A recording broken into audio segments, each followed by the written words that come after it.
हम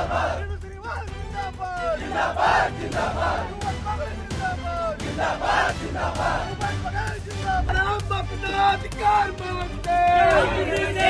मांगते, छात्रों का अधिकार मांगना सर्व करो। छत्तीसगढ़ युवा कांग्रेस के संगठनात्मक चुनावों का बिगुल बज चुका है। 29 मई से नामांकन की प्रक्रिया भी शुरू हो चुकी है। यह चुनाव महज एक संगठनात्मक औपचारिकता नहीं है, यह उस पार्टी की भविष्य की राजनीतिक तस्वीर तय करने की कवायद है जो 2023 के विधानसभा चुनाव में सत्ता गंवाने के बाद से खुद को नए सिरे से खड़ा करने की कोशिश में जुटी है।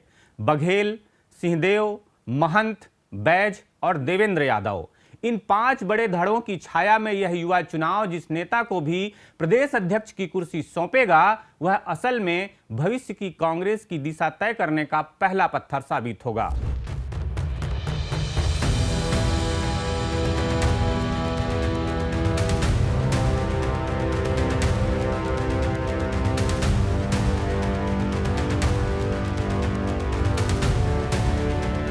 खबरों की खबर में आपका स्वागत है। मैं प्रफुल्ल ठाकुर हूं और आप देख रहे हैं सीजी खबर। राजधानी रायपुर के राजीव भवन में 24 मई को भारतीय युवा कांग्रेस के मुख्य चुनाव आयुक्त जसप्रीत सिंह और प्रदेश चुनाव अधिकारी रोशन नेगी ने प्रेस कॉन्फ्रेंस कर चुनाव कार्यक्रम की घोषणा की। इसके अनुसार ब्लॉक और जिला कमेटियों के लिए नामांकन प्रक्रिया 29 मई से 13 जून तक चलेगी। प्रदेश अध्यक्ष और प्रदेश कार्यकारिणी के लिए नामांकन 11 से 13 जून के बीच दाखिल किए जाएंगे। नामांकन के बाद 15 से 18 जून तक स्क्रूटनी की प्रक्रिया होगी। चुनाव प्रक्रिया को पारदर्शी और समयबद्ध तरीके से संपन्न कराने के लिए प्रदेश को 5 जोन में बांटा जाएगा, जहां अलग अलग जोनल रिटर्निंग ऑफिसर यानी जेडारो नियुक्त किए जाएंगे। इस बार पूरी प्रक्रिया ऑनलाइन माध्यम से होगी, सदस्यता से लेकर मतदान तक। फर्जी सदस्यता रोकने के लिए वोटर आईडी अनिवार्य की गई है। आवेदन के साथ एक वीडियो भी अपलोड करना होगा जिसमें उम्मीदवार अपनी जानकारी देगा। आयु प्रमाण पत्र के लिए 10वीं की मार्कशीट, ड्राइविंग लाइसेंस या पासपोर्ट मान्य होगा। सदस्यता और चुनाव लड़ने के लिए 18 से 35 वर्ष की आयु तय की गई है। इस बार सदस्यता शुल्क 50 रुपये से बढ़ाकर 75 रुपये किया गया है। प्रदेश अध्यक्ष और प्रदेश महामंत्री जैसे पदों पर नियुक्ति के लिए राष्ट्रीय नेतृत्व की मंजूरी आवश्यक होगी। इसके लिए उम्मीदवारों का युवा कांग्रेस के राष्ट्रीय अध्यक्ष के सामने दिल्ली में इंटरव्यू भी होगा। चुनाव 2 चरणों में होंगे। पहले चरण में डिजिटल वोटिंग और दूसरे चरण में इंटरव्यू के बाद अंतिम चयन। उम्र के संदर्भ में सूत्रों के मुताबिक 1990 और 1991 में जन्मे दावेदारों को अध्यक्ष पद में प्राथमिकता मिलने की संभावना जताई जा रही है। इससे यह स्पष्ट है कि संगठन अनुभव और युवा ऊर्जा के संतुलन पर जोर दे रहा है। पिछले चुनाव में 11 लाख से अधिक सदस्य जुड़े थे। इस बार यह आंकड़ा और अधिक बढ़ने की उम्मीद है। भारतीय युवा कांग्रेस की स्थापना 1960 में हुई थी। छत्तीसगढ़ राज्य बनने के बाद 1 नवंबर 2000 से यहां अलग प्रदेश युवा कांग्रेस इकाई कार्यरत है। छत्तीसगढ़ युवा कांग्रेस के गठन के बाद से अब तक कई नेता इसकी कमान संभाल चुके हैं। राज्य की राजनीति में युवा कांग्रेस की भूमिका हमेशा से महत्वपूर्ण रही है। यह वह नर्सरी है जहां से कांग्रेस अपने भावी नेता तैयार करती है। खुद पूर्व मुख्यमंत्री भूपेश बघेल ने 1980 के दशक में यूथ कांग्रेस के साथ अपनी राजनीतिक पारी शुरू की थी। वे 1990 से 1994 तक दुर्ग जिले में युवा कांग्रेस से जुड़े रहे और फिर 1994-95 में मध्य प्रदेश युवा कांग्रेस के उपाध्यक्ष भी रहे। यह उदाहरण बताता है कि युवा कांग्रेस कितनी बड़ी राजनीतिक प्रयोगशाला रही है। इसी तरह अन्य वरिष्ठ नेता भी युवा कांग्रेस की सीढ़ियां चढ़कर आगे बढ़े हैं। छत्तीसगढ़ युवा कांग्रेस के प्रमुख पूर्व अध्यक्षों में देवव्रत सिंह, योगेश तिवारी, सुश्री राजकुमारी दीवान, उत्तम वासुदेव, उमेश पटेल, कोको पाढ़ी शामिल हैं। निवर्तमान अध्यक्ष आकाश शर्मा का कार्यकाल 3 साल से अधिक हो चुका है। अब इस चुनाव के जरिए युवा कांग्रेस को अपना नया प्रदेश अध्यक्ष मिलेगा। प्रत्येक अध्यक्ष के कार्यकाल में युवा कांग्रेस ने अपनी संगठनात्मक ताकत को नई ऊंचाई देने की कोशिश की है। यह भी बताते चलें कि छत्तीसगढ़ युवा कांग्रेस में संगठनात्मक चुनाव नियमित रूप से नहीं हो पाए हैं। कभी राजनीतिक उठापटक, कभी पार्टी के आंतरिक विवाद, तो कभी राज्य और राष्ट्रीय स्तर की व्यस्तताओं के कारण चुनाव में विलंब होता रहा है। इसी वजह से कई बार अध्यक्ष पद रिक्त रह गया या कार्यकारी व्यवस्था से काम चला। इस बार लंबे समय बाद पूरी प्रक्रिया के साथ नियमित चुनाव हो रहे हैं। छत्तीसगढ़ में कांग्रेस के भीतर बड़े नेताओं के अलग अलग धड़े हैं। पूर्व मुख्यमंत्री भूपेश बघेल, टी.एस. सिंहदेव, पूर्व विधानसभा अध्यक्ष चरणदास महंत, प्रदेश अध्यक्ष दीपक बैज और देवेंद्र यादव का अपना अपना धड़ा है। युवा कांग्रेस के चुनाव में इन्हीं धड़ों के बीच जोर आजमाइश देखने को मिलेगी। प्रदेश अध्यक्ष पद के प्रमुख दावेदारों में विनयशील, हनी परमीत बग्गा, भावेश शुक्ला, अनिमेष सिंह, निखिल कांत साहू और प्रशांत बाला बोगड़े के नाम सबसे अधिक चर्चा में हैं।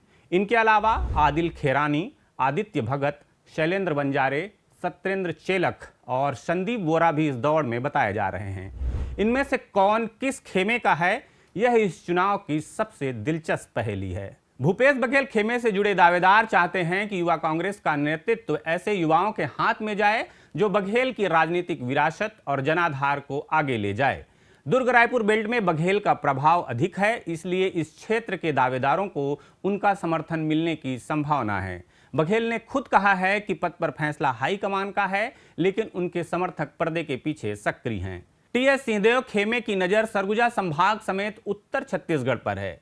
सिंहदेव स्वयं प्रदेश कांग्रेस अध्यक्ष की कमान पाने की कोशिश में हैं और युवा कांग्रेस में उनके समर्थक इस चुनाव को उनकी ताकत साबित करने के अवसर के रूप में देख रहे हैं। बस्तर क्षेत्र में दीपक बैज की मजबूत पकड़ है। आदिवासी युवाओं और बस्तर के दावेदारों पर उनका प्रभाव अहम भूमिका निभाएगा। चरणदास महंत का खेमा जांजगीर चांपा, कोरबा और बिलासपुर क्षेत्र में असरदार है। इस क्षेत्र से आने वाले दावेदारों को महंत का संरक्षण मिलने की बात कही जा रही है। लेकिन इन चार दिग्गजों के समीकरणों के बीच एक ऐसा नाम भी है जिसने पिछले कुछ वर्षों में छत्तीसगढ़ की राजनीति में अपनी अलग और प्रभावशील पहचान बनाई है, और वह नाम है देवेंद्र यादव का। युवा कांग्रेस के इस चुनाव में यदि किसी नेता का असर संगठनात्मक सीमाओं से आगे जाकर दिखाई देता है तो वह देवेंद्र यादव हैं। सुकमा से लेकर बलरामपुर तक युवाओं के बीच उनकी स्वीकार्यता और सक्रिय समर्थकों का नेटवर्क उन्हें दूसरे नेताओं से अलग खड़ा करता है। देवेंद्र यादव की ताकत सिर्फ ओबीसी राजनीति तक सीमित नहीं है। उन्होंने खुद को एक ऐसे राजनेता के रूप में स्थापित करने की कोशिश की है जिसकी पहुंच समाज के विभिन्न वर्गों तक है। दुर्ग की सुरक्षित राजनीतिक जमीन छोड़कर बिलासपुर से लोकसभा चुनाव लड़ने का निर्णय हो या बलौदा बाजार में बाबा घासीदास की तपोभूमि से जुड़े मुद्दे पर सतनामी समाज के साथ खुलकर खड़े होने का साहस, इन घटनाओं ने उनकी छवि को एक संघर्षशील और जोखिम उठाने वाले नेता के रूप में मजबूत किया है। यही वजह है कि युवा कांग्रेस के इस चुनाव में देवेंद्र यादव भले किसी औपचारिक खेमे का हिस्सा ना दिखें, लेकिन प्रदेश भर में फैले उनके समर्थक और युवा कार्यकर्ताओं पर उनकी पकड़ उन्हें एक ऐसे शक्ति केंद्र के रूप में स्थापित करती है जिसे नज़रअंदाज करना किसी भी गुट के लिए आसान नहीं होगा। यह उल्लेखनीय है कि अंतिम चयन दिल्ली में राष्ट्रीय नेतृत्व की मंजूरी से होगा, इसलिए हाईकमान की पसंद भी इस चुनाव में निर्णायक होगी। जो दावेदार सबसे ज्यादा सदस्य बनाएगा उसकी दावेदारी उतनी ही मजबूत मानी जाएगी। यह उसूल इस बार खास तौर पर लागू होगा। 2023 के विधानसभा चुनाव में भाजपा ने 54 सीटें जीतकर छत्तीसगढ़ में सत्ता हासिल की, जबकि कांग्रेस 35 सीटों पर सिमट गई। इस करारी हार के बाद कांग्रेस के भीतर नेतृत्व को लेकर सवाल उठने लगे। प्रदेश कांग्रेस अध्यक्ष दीपक बैज के नेतृत्व में पार्टी अपनी जमीन वापस पाने की कोशिश में है। ऐसे में युवा कांग्रेस का यह चुनाव एक बड़ा संदेश देने का अवसर है। युवा कांग्रेस का चुनाव मुख्य कांग्रेस की अंदरूनी राजनीति का प्रतिबिंब होता है। इस चुनाव से यह स्पष्ट होगा कि कांग्रेस के भीतर किस धड़े की ताकत अभी भी कायम है। जिस नेता का समर्थक युवा कांग्रेस की कमान पाएगा वह पार्टी के भविष्य की दिशा तय करने में बड़ी भूमिका निभाएगा। 2028 के विधानसभा चुनाव की तैयारी के नजरिए से देखें तो यह चुनाव अभी से आधार तैयार करने का काम करेगा। युवा कांग्रेस का मजबूत संगठन पार्टी को बूथ स्तर तक पहुंच दिलाने में मदद करता है। जब युवा सदस्य सक्रिय रहते हैं तो चुनाव प्रचार, डिजिटल अभियान और जनसंपर्क में उनकी भूमिका अमूल्य होती है। इस दृष्टि से देखें तो 11 लाख से अधिक सदस्यता के लक्ष्य के साथ होने वाला यह चुनाव कांग्रेस के लिए एक संगठनात्मक पुनरुद्धार का मौका है। लेकिन यदि चुनाव गुटबाजी में उलझ गया तो यही अवसर पार्टी को और कमजोर कर सकता है। इस चुनाव से पहले यूथ को जोड़ना कितना कारगर होगा, यह सवाल स्वाभाविक है। डिजिटल सदस्यता अभियान, वोटर आईडी अनिवार्यता और पारदर्शी प्रक्रिया से नए और सक्रिय युवाओं को संगठन से जोड़ने की संभावना बढ़ती है। लेकिन महज कागजी सदस्यता बनाने से काम नहीं चलेगा। जरूरत है उन युवाओं को जोड़ने की जो वास्तव में जमीन पर काम करें।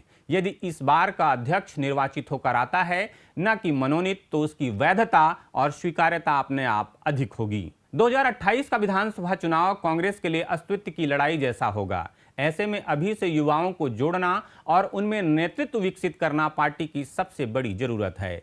युवा कांग्रेस का यह चुनाव उसी दिशा में एक महत्वपूर्ण कदम है। जो अध्यक्ष चुनकर आएगा उसके सामने सिर्फ संगठन चलाने की जिम्मेदारी नहीं होगी, उसे नए कैडर तैयार करने होंगे, डिजिटल प्रचार में दक्ष होना होगा और विपक्षी राजनीति की धार तेज करनी होगी। इस चुनाव का एक महत्वपूर्ण पक्ष यह भी है कि पहली बार प्रक्रिया पूरी तरह डिजिटल हो रही है। यह नई पीढ़ी की राजनीतिक भागीदारी को तकनीक से जोड़ने का प्रयास है।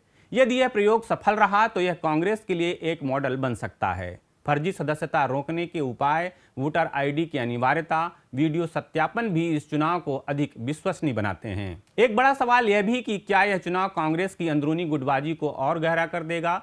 जब 5 बड़े धड़े एक दूसरे के खिलाफ अपने अपने दावेदारों को आगे लाएंगे तो हारने वाले खेमे में नाराजगी स्वाभाविक है। इसलिए हाईकमान की भूमिका इस चुनाव में बेहद संवेदनशील होगी। उन्हें ऐसा नेतृत्व चुनना होगा जो सभी धड़ों को साथ लेकर चल सके।